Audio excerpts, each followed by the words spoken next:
O primeiro ponto é a continuidade de queda do catolicismo nos últimos 6 anos. Tinha havido no começo da década passada uma estabilidade dos católicos entre 2000 e 2003, e de 2003 a 2009 houve uma queda de 74% para 68%. E por quê? Não houve um aumento dos evangélicos pentecostais, como nas décadas anteriores. O que houve foi um aumento de outras denominações religiosas, como evangélicos tradicionais, próprios grupos sem religião tiveram um aumento, e uma diversificação das atividades religiosas, espíritas, afro-brasileiras, religiões orientais, etc. Ou seja, o Brasil hoje ele é mais diverso, religiosamente falando, do que há 6 ou há 10 anos atrás. E por que caiu vocês fizeram isso? Por que as pessoas deixaram de ser católicos? Caiu os católicos? Quer dizer, o católico é o status quo da sociedade brasileira, então ele tende a perder espaço. Em 1872 era 99,7% da população era católica, vinha caindo lentamente até a década de 80, perdeu 10 pontos de porcentagem em 100 anos, e passou a cair mais rapidamente nas décadas perdidas, de 80, de 90. Teve uma estabilização no começo da década passada, mas agora está caindo a uma taxa de 1 ponto de porcentagem por ano. Então, só que na época de estagnação, os grupos que cresceram mais foram os evangélicos pentecostais, que são mais predominantes na classe, entre os pobres, na classe D. Os católicos, embora sejam importantes nos pobres, eles também são importantes na elite. Então, de alguma forma, outros grupos religiosos tiveram crescimento nessa época de pujança econômica. Você falou que houve uma diversidade religiosa no Brasil, né? Como é que a gente pode descrever isso? Há os tipos de religião em que cresceram, essa diversidade, ela modificou, ela só os que já tinham, as pessoas que cresceram, como é que foi? Houve um aumento de grupos religiosos minoritários, de vários tipos, em particular os evangélicos tradicionais, eles cresceram bastante, religiões orientais, como o budismo, afro-brasileiros, os espíritas tiveram um grande ganho de participação na população, e os próprios sem religião, ou seja, os 2 maiores grupos religiosos católicos perdeu 1 ponto de porcentagem por ano, e os evangélicos pentecostais ficaram parados nos 6 últimos anos.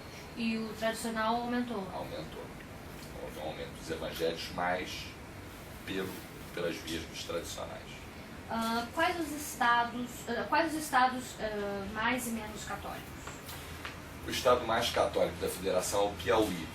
E a capital do catolicismo no Brasil é a Teresina, capital do Piauí. O menos católico, e o Piauí também é o mais religioso, Teresina. Os menos religiosos e os menos católicos são Roraima e Rio de Janeiro.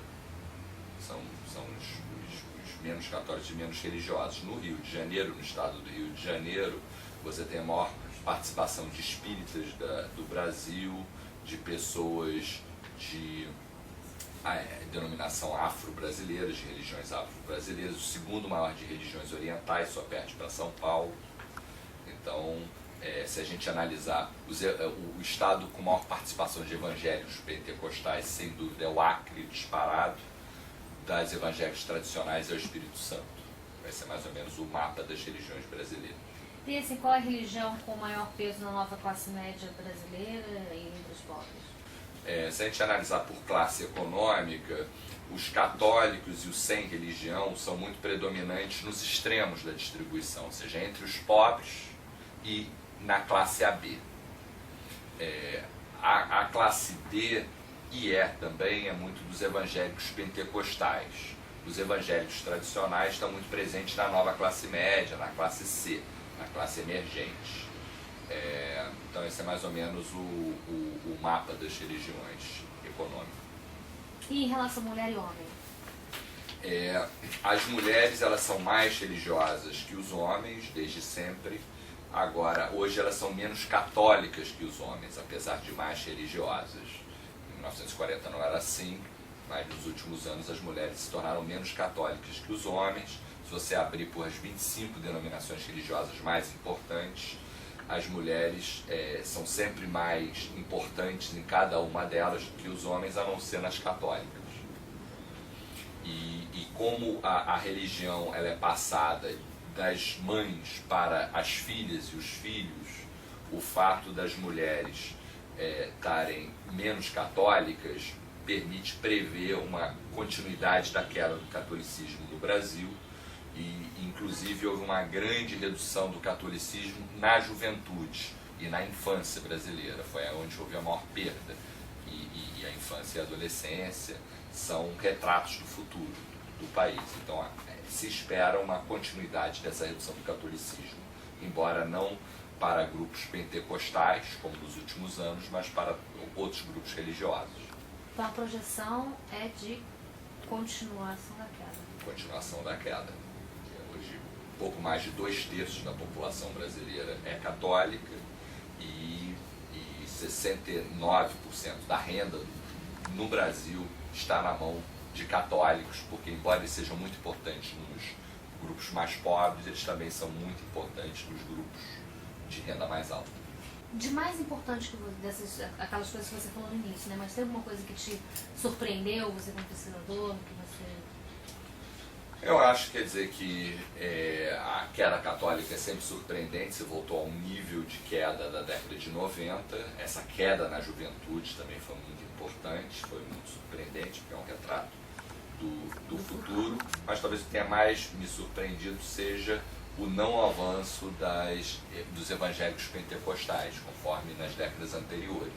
E eu acho que talvez seja, quer dizer, um cenário de pujança econômica. Os grupos que mais cresceram são os evangélicos tradicionais, e houve uma maior diversificação da religiosidade no Brasil. Hoje em dia o Brasil é menos monolítico na sua religião e mais diverso.